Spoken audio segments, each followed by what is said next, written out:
धर्म है। जाति धर्म में क्या है कि बहुत सारी चीज़ें इसमें आती हैं। ये एक तो सब कास्ट का जिम्मेदारी है, और जो सामाजिक जिम्मेदारी भी रहती है, जैसे कोई गांव में ट्यूबवेल लगा रहा है, कुछ इस तरह की जो समाज के लिए उपयोगी चीज़ें हैं वो करवा रहा है, बोले ये सब भी कोई करेगा नहीं।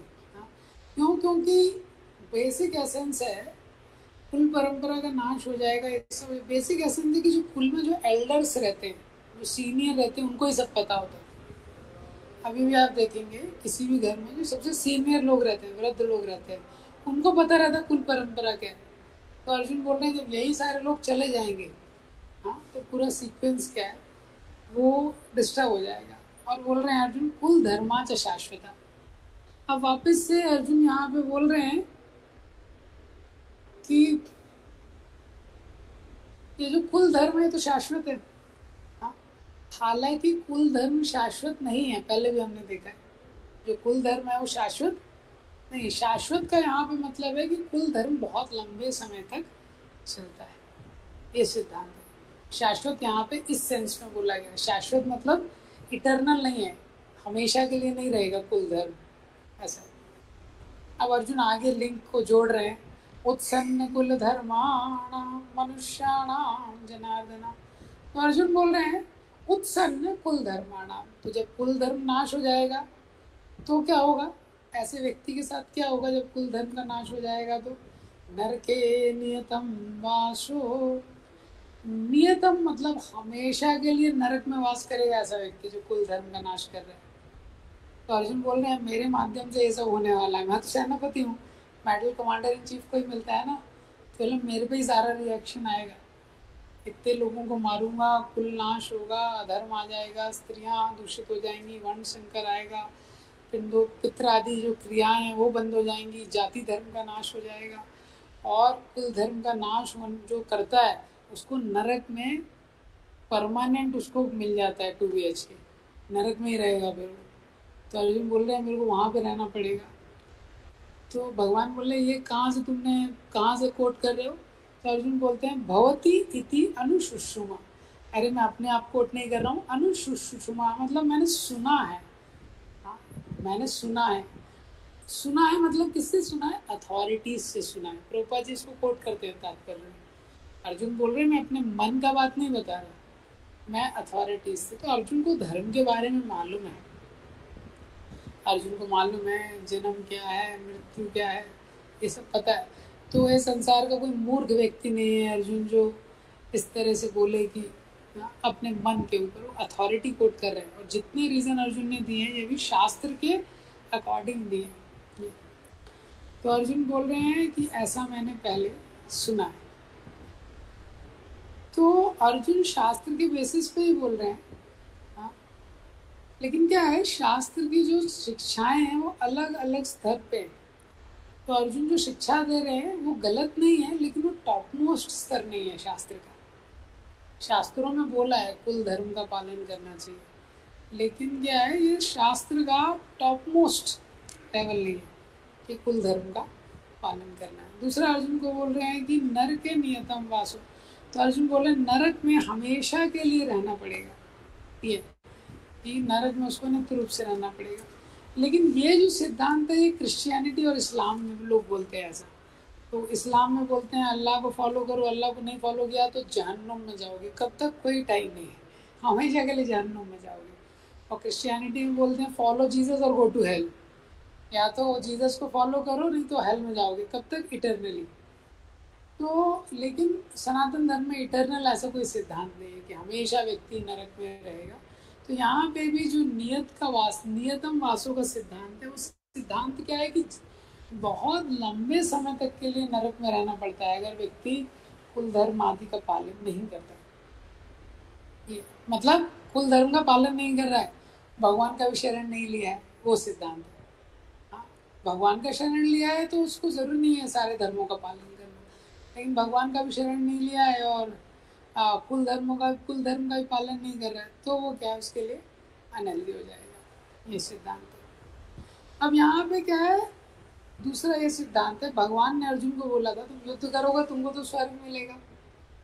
हाँ, तो हम देखते हैं इस्लाम में भी ये सिद्धांत है। लोग सोचते हैं, वो बोलते हैं, वो आपने देखा है ताज होटल में भी जब अटैक हुआ था तो उसका रिकॉर्डिंग है, पूरा वीडियो है। तो टेररिस्ट को कोई तो उनका लीडर है, वो बोल रहा है कि आप सब लोगों को जन्नत मिलेगा, you all will go to heaven, और हेवन में इतने सारे जो वर्जिन्स हैं, जो भी अप्सराएं हैं, तुम्हारे लिए इंतज़ार कर रही हैं, अल्लाह ताला तुम्हारा ध्यान रखेंगे। तो इस्लाम में जो जिहाद का कॉन्सेप्ट है वो होली वॉर है। होली वॉर मतलब क्या है, जो धर्म के लिए युद्ध किया जाता है उसको धर्म युद्ध बोलते हैं। दूसरा, धर्म युद्ध में क्या है, बहुत सारे नियम होते हैं। जैसे एक नियम क्या रहता है युद्ध में, जिन भी योद्धाओं के बीच में युद्ध हो रहा है वो दोनों को पता होना चाहिए, दोनों के बीच में समान, जैसे रथ वाला है तो रथ वाले से लड़ेगा, जो पैदल है वो पैदल से लड़ेगा, हाथी वाला है हाथी से लड़ेगा, ऐसा सिद्धांत रहता है। लेकिन आप जिहाद में देखेंगे जो टेररिस्ट वगैरह हैं ये कैसा करते हैं, तो पहला तो जिन लोगों के साथ युद्ध करते हैं वो तो अलर्ट रहते नहीं, कोई बच्चे मर रहे हैं, स्त्रियां मर रही हैं, हाँ, तो ना तो वो अलर्ट है, ना वो इक्विप्ड है, ना उनके पास कोई अस्त्र है, ना उनके पास कोई शस्त्र है। इसलिए जिहाद के नाम पे जो सारा चीज़ करते हैं बहुत क्रूर, बहुत उग्र कर्म है, इसके लिए उनको बहुत ज़्यादा पाप लगेगा ये। और इसके आगे अर्जुन बोलते हैं 44 श्लोक में, अहोवत महत पापम कर तुम, अहोवत कितने आश्चर्य की बात है, महत पापम ये महान पाप, कर तुम व्यवस्था ये महान पाप हम लोग करने जा रहे थे, कितने आश्चर्य की बात है। कर तुम व्यवस्था वयम, हम लोग ने निश्चय कर लिया था कि हम ये युद्ध करेंगे। अर्जुन बोल रहे व्यवसायत्मिका बुद्धि, व्यवसायत्मिका मतलब डिटरमाइंड थे कि ये युद्ध करेंगे।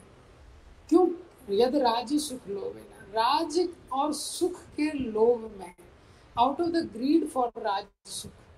तो अर्जुन यहाँ पे बोल रहे हैं ये कौरव लोग तो राज्य के भूखे हैं ही, ये लोग तो लोभी हैं, हम लोग भी लोभी हैं, हम लोगों को भी राज्य सुख का लोभ था, इसलिए हम लोग हंतुम स्वजना मुद्यता, हम अपने स्वजनों को मारने के लिए तैयार हो गए। कितना बड़ा आश्चर्य है। या ये मतलब कई बार अर्जुन इन कुछ पीछे वाले श्लोकों में यूज कर चुके हैं ये शब्द स्वजनम। हाँ, पहले के कुछ श्लोकों में भी यूज किया स्वजनम स्वजनम स्वजनम। पहले अर्जुन बोल रहे थे धात राष्ट्र धृतराष्ट्र के दुर्बुद्धि पुत्र, अभी वो यूज कर रहे हैं स्वजनम। तो अर्जुन का जो बुद्धि है अभी चेंज हो गया है, इसको बोलते आसक्ति। जब किसी व्यक्ति बॉडीली कंसेप्शन में आ जाता है, अटैच हो जाता है, पूरा माइंड उसका चेंज हो जाता है। और उसके बाद अर्जुन यहाँ पे बोलते हैं कि मुझे तो लगता है इन लोगों को मारने से अच्छा 45 श्लोक में, हाँ, यदि माम अप्रतीकारम अशस्त्रम शस्त्रपाणे। तो अर्जुन बोलते हैं अप्रतीकारम, अगर मैं प्रतिकार नहीं करता हूँ इस युद्ध में, मतलब प्रतिकार मतलब रिएक्शन, काउंटर एक्शन। तो अर्जुन यहाँ पे बोलते हैं कि मैं प्रतिकार नहीं करता हूँ, ये लोग मेरे साथ युद्ध करेंगे, लेकिन अगर मैं काउंटर एक्ट, इनके साथ रिएक्ट नहीं करता हूँ तो वो ज़्यादा अच्छा है। अशस्त्रम शस्त्र पाणया, अशस्त्रम मतलब मैं अपने शस्त्र नीचे रख दूंगा। ज़्यादातर क्या होता है कि अगर आप शस्त्र नहीं उठाओगे तो दूसरा वाला व्यक्ति भी शस्त्र नहीं उठाएगा। पहले के समय में, आज के समय में नहीं, पहले के समय में दोनों के पास शस्त्र है तभी युद्ध होगा। युद्ध के भी मतलब रूल्स होते थे ऐसे। तो अगर दोनों नहीं उठाएंगे तो वो दूसरा व्यक्ति भी युद्ध नहीं करेगा इस तरीके से। लेकिन यहाँ पे अर्जुन बोल रहे हैं कि धात राष्ट्र रणे हंतुम, अगर धृतराष्ट्र के पुत्र हैं वो मुझे मार भी दें इलीगल तरीके से, मतलब अगर मैंने शस्त्र नहीं उठाया और उन्होंने शस्त्र से मुझे मार दिया। हालांकि अगर आपने शस्त्र नहीं उठाया तो सामने वाला भी शस्त्र नहीं उठाएगा, लेकिन अर्जुन का मतलब है कि अगर अधार्मिक तरीके से भी उन्होंने मुझे मार दिया, रणे हंतुम, रण में अगर उन्होंने मुझे मार दिया, तन्मे क्षेम तरम भवे। तो अर्जुन बोलते हैं वो भी मेरे लिए क्षेम तरम, क्षेम means long term welfare. Arjun बोलते हैं अगर मेरी मृत्यु भी हो गई तो मेरे लिए बेटर है, कम से कम पिछले जो इतने सारे श्लोक बोले हैं अर्जुन ने 39 से 43, ये पाप तो नहीं लगेगा मुझे। मेरी मृत्यु भी हो गई तो भी क्या है, कम से कम मैं पाप से बच जाऊंगा। संजय उवाचा, तो संजय बताते हैं एवं मुक्त्वा अर्जुना सांख्ये रतोपस्थ उपाविशत् विसृजं सस्यरं चापं शोक संविघ्न मानस। एवं मुक्त्वा, इस प्रकार से बोलने के बाद अर्जुन, हाँ, इस प्रकार से बोलने के बाद सांख्य उस युद्ध भूमि में रथो उपस्थ उपाविशत, वो रथ पे बैठ जाते हैं। विसृज्य सशरम चापम, वो जो अपना धनुष्वाण होता है उसके नीचे रख देते हैं। शोक संवेग में, एकदम डिप्रेशन में चले जाते हैं अर्जुन। तो पिछली बार भी मैंने बताया था, अर्जुन को अगर कोई बोलता है कि गांडी नीचे रख दो, तो अर्जुन ने शपथ ली थी उसको मैं उसकी हत्या कर दूंगा। अब वो अर्जुन ने खुद ही गांडी नीचे रख दिया किसी ने बोला नहीं अर्जुन को, खुद ही उसने गांडी नीचे रख दी। तो इसीलिए ये बताते हैं कि जैसे आर्मी में सेइंग रहता है, battles are won in general stand. जो युद्ध होता है जनरल के टेंट में ही जो फाइनल होता है, क्या रणनीति होगी, क्या होगा। तो सिद्धांत ये है कि बैटल आर ऑफन वन और lost outside the battlefield, inside the mind. तो माइंड का बहुत रोल है। अगर जो बैटल व्यक्ति करता है उसमें मन का बहुत रोल है कि क्या उसका माइंड में चल रहा है। अगर व्यक्ति मन से हार गया तो वो हार ही है तो चेतन सिंह ने एक आर्टिकल लिखा है, to lose the will to fight is to lose the fight. अगर आपने विल छोड़ दिया, to lose the will to fight is to lose the fight. तो इस प्रकार से अर्जुन यहाँ पे काफ़ी डिप्रेस हो जाते हैं। यहाँ पे 2-3 इम्पॉर्टेंट चीज़ें देखने का, पहला क्या है, हम देखते हैं संसार में अटैचमेंट कैसे चीज़ों को परिवर्तित कर देता है। अर्जुन अभी युद्ध के लिए तैयार थे, इतने समय से युद्ध की तैयारी चल रही है, इतना सारा अत्याचार हुआ है पांडवों के कारण, पांडवों के ऊपर कौरवों के द्वारा, लेकिन फिर भी इस समय वो सारे स्वजनों को एक साथ देख के भावनाएं इतनी ज़्यादा प्रबल हो गई, उनको स्वजन दिख रहे हैं सब।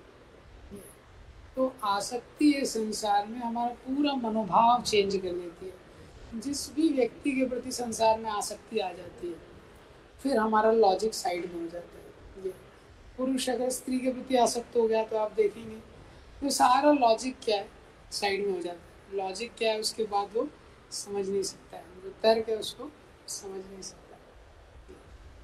तो ये सिद्धांत है अटैचमेंट का। ये अटैचमेंट क्या है, पूरा पॉइंट ऑफ व्यू व्यक्ति का चेंज कर देते हैं। जैसे बच्चे होते हैं, छोटे रहते हैं, जैसे थोड़े बड़े होते हैं उनके फ्रेंड्स हो जाते हैं, तो वो फ्रेंड्स के साथ कुछ जब इतना अटैचमेंट हो जाता है, पेरेंट्स को नहीं सुनते। फिर थोड़ा बड़े हो जाते हैं, स्टूडेंट खेलने लगते हैं, पेरेंट्स को सुनते हैं, पेरेंट्स को नहीं सुनते, वो फ्रेंड्स का बात सुनते हैं। हाँ, और बड़े हो जाते हैं, गर्लफ्रेंड हो जाते हैं, और उसके बाद व्यक्ति पारिवारिक जीवन में चला जाता है। जिस जहाँ पे भी आसक्ति आ जाती है वहाँ, और क्या होता है कि अर्जुन ने सारे शास्त्रिक लॉजिक दिए हैं कि व्यक्ति अपनी इंटेलिजेंस का उपयोग करता है उस आसक्ति को बनाए रखने के लिए ज़्यादातर। तो इंटेलिजेंस से भी सारे रेशनल रीजन अर्जुन ने दे दिए। Basically Arjun is attached. तो शास्त्र में एक इम्पॉर्टेंट सिद्धांत है, उसको याद रखिए, our intelligence should be subordinate to the intelligence of spiritual master.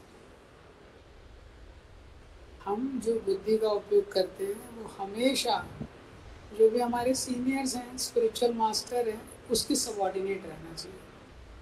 अपनी बुद्धि के आधार पे हमको सारा निर्णय नहीं लेना चाहिए। बुद्धि का उपयोग करना चाहिए, लेकिन वो बुद्धि किसी के तो सबऑर्डिनेट रहनी चाहिए, नहीं तो बुद्धि भी धोखा दे देगी, नहीं तो लाइफ में बुद्धि भी धोखा दे देगी। There should be someone whom we are able to trust in the times of crisis।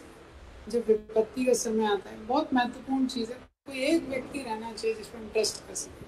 शास्त्रों में हम देखेंगे पूरी पृथ्वी के राजा हैं, इतने बड़े बड़े किंग, लेकिन वो मेजर जो निर्णय खुद नहीं लेते। जनक के महाराज के पुरोहित हैं शतानंद, दशरथ महाराज के पुरोहित हैं वशिष्ठ। ये तो अर्जुन का ये सौभाग्य था कि अर्जुन के साथ कृष्ण। इतना डिप्रेशन में अर्जुन चले गए, लेकिन अर्जुन अपना डिसीजन खुद नहीं लेंगे। हाँ, अर्जुन ने आर्गूमेंट दिए हैं, आर्गूमेंट हम दे सकते हैं, लेकिन डिसीजन के लिए कोई व्यक्ति होना चाहिए। ये सिद्धांत है। तो ये 5 रीज़न अर्जुन बता रहे हैं मैं युद्ध नहीं करना चाहता। यही 5 रीज़न हैं जो लिविंग एंटिटी देता है कि मैं क्यों ये संसार में, सी फॉर कंपैशन। तो कुछ लोग दया के कारण भगवान की शरण नहीं लेते। दया मतलब, तो कुछ लोग सोचते हैं भगवान की पूरी शरण ले लेंगे, ज़्यादा भक्ति करने लगा है तो कुछ करेगा ही नहीं। हाँ, तो लोग किसी भी टेम्पल में जाएं, माता पिता ज़्यादा दुखी नहीं होते। लेकिन अगर माता पिता को पता चल गया कि बच्चे क्या है इस्कॉन टेम्पल में जा रहे हैं तो दुखी हो जाते हैं, क्योंकि उनको लगता है ये जा रहा है चले जाएगा शायद। तो कुछ लोग को लगता है दया मतलब माता पिता हो या किसी चीज़ की दया, उनको लगता है कि ज़्यादा इस पर नहीं करना है। कोई बोलते हैं माता पिता की सेवा ही सबसे बड़ा धर्म है। माता पिता की सेवा बहुत महत्वपूर्ण है, उसमें डाउट नहीं है, लेकिन वो सबसे बड़ा धर्म नहीं है, हमें पता होना चाहिए। हाँ, ये माता पिता का ये कर्तव्य है कि बच्चों को भगवान की भक्ति में लगाए, और बच्चों का ही कर्तव्य। सेवा तो सबके लिए है, तो जब सबके लिए है तो डेफिनेटली माता पिता के लिए तो है ही, ये सिद्धांत है। तो सेवा तो सबके लिए करना है। तो कंपैशन। दूसरा रीज़न है डिस्ट्रक्शन ऑफ फैमिली ट्रेडिशन। कुछ लोगों को लगता है कि कुल परंपरा का जो वो है, कुल कुल के देवी देवताओं का लोग पालन करते हैं, उनकी पूजा करते हैं, और यहाँ इस्कॉन में आए तो भाई केवल कृष्णा, ये क्या है। हम लोग तो हाँ शिव चालीसा भी कर रहे थे और 16 सोमवार का संतोषी माता का व्रत रख रहे थे। ये सारे व्रत भौतिक है, यही संसार के साथ खत्म हो जाते हैं। ये तो इसके कारण कुछ लोग कृष्ण भक्ति में नहीं आते, ये शरणागत नहीं होते। उनको लगता है ये लोग बहुत नैरो माइंडेड है, केवल कृष्णा केवल कृष्णा। हाँ, डिस्ट्रक्शन ऑफ फैमिली ट्रेडिशन। और कुछ लोग भक्ति में भगवान में शरणागत नहीं होते। बस तीसरा रीजन इंजॉयमेंट। हाँ, तो इंजॉयमेंट है, उनको लगता है अरे यहाँ तो इंजॉयमेंट धीरे धीरे सब खत्म हो रहा है, सब भोग लगा के खाना है, तो मतलब सारा पार्टी खत्म, वो खत्म, ई फॉर इंजॉयमेंट, भोग कैसे करेंगे हम ये। और उसके बाद एफ फियर ऑफ सिन। तो उनको लगता है कि फियर ऑफ सिन भी, तो लोगों को लगता है कि कुछ एक चीज़ छोड़ेंगे। हाँ, तो अगर हम केवल कृष्ण की पूजा करेंगे तो बाकी देवी देवताओं को क्या होगा, हमको पाप लगेगा। या कुल धर्म को छोड़ देंगे, केवल भगवान का धर्म पालन करेंगे सनातन में, पाप लगेगा उनको। तो इस तरह का लोगों को फीलिंग रहता है। ये सारे ऑब्स्टेकल्स हैं, ये सारे अर्जुन के रीज़न हैं। और ये अर्जुन ने जो रीज़न दिए हैं वो देखने में ठीक लगते हैं, गलत नहीं है लेकिन परफेक्ट नहीं है। जब हम कृष्ण भक्ति में आते हैं हमको पता होना चाहिए ये चीज़ें। हाँ, और इसके बाद जो पांचवा रीज़न है जो अगले चैप्टर में आएगा, ये सारे रीज़न देने के बाद अर्जुन कंफ्यूज है और वो कुछ नहीं कर पाता है। इसी तरह एक शास्त्र में हम देखेंगे जो व्यक्ति सारे रीज़न देता है, हाँ, लेकिन वो कभी कुछ फाइनल डिसीजन नहीं ले पाता। हाँ, तो जो सारे क्या है वो स्वार्थ के बेसिस पे है। कंपैशन किसके ऊपर है? शरीर से स्वार्थ है। मैं, मेरा परिवार, मेरे रिश्तेदार, उन पे ही कंपैशन है, बाकियों पे कंपैशन नहीं है। वो भी शरीर के बेसिस पे। और फैमिली ट्रेडिशन, कुल की परंपरा, वो भी किसके बेसिस पे? शरीर के बेसिस पे। ये गलत नहीं है लेकिन ये हाईएस्ट नहीं है। एट द सेम टाइम शास्त्रों में बताया, इसका मतलब ये नहीं है कि हम लोग खुल के धर्म या इन सब का पालन नहीं करते। नहीं, हम लोग पालन करते हैं। हमको समाज को भी बहुत ज़्यादा डिस्टर्ब नहीं करना चाहिए, तो लोग जिससे डिस्टर्ब ना हो ऐसे करना चाहिए। तो कुल परंपरा में जो भी छोटी चीज़ें हैं उनका हम पालन कर सकते हैं, लेकिन हृदय में ये विश्वास होना चाहिए कि हरि नाम ही सार है, हरि नाम ही सार है, और भगवान की शरणागति लेना ही जीवन का उद्देश्य है। बाकी चीज़ें डिटेल है, जैसे श्राद्ध और ये सारी क्रियाएं, ये भी व्यक्ति को करनी चाहिए। व्यक्ति को ऐसा, चैतन्य महाप्रभु ने भी श्राद्ध की क्रिया की थी। ये सिद्धांत लेकिन किसके लिए है? जिससे समाज में डिस्टर्बेंस ना हो और गलत उदाहरण ना हो, क्योंकि गलत एग्जाम्पल हो जाएगा, है ना। हम लोग नहीं करेंगे, सपोज डिवोटी नहीं करेंगे, और बाकी लोग हैं वो डिवोटी भी नहीं बनेंगे और ये भी नहीं करेंगे, फिर ऐसा होगा।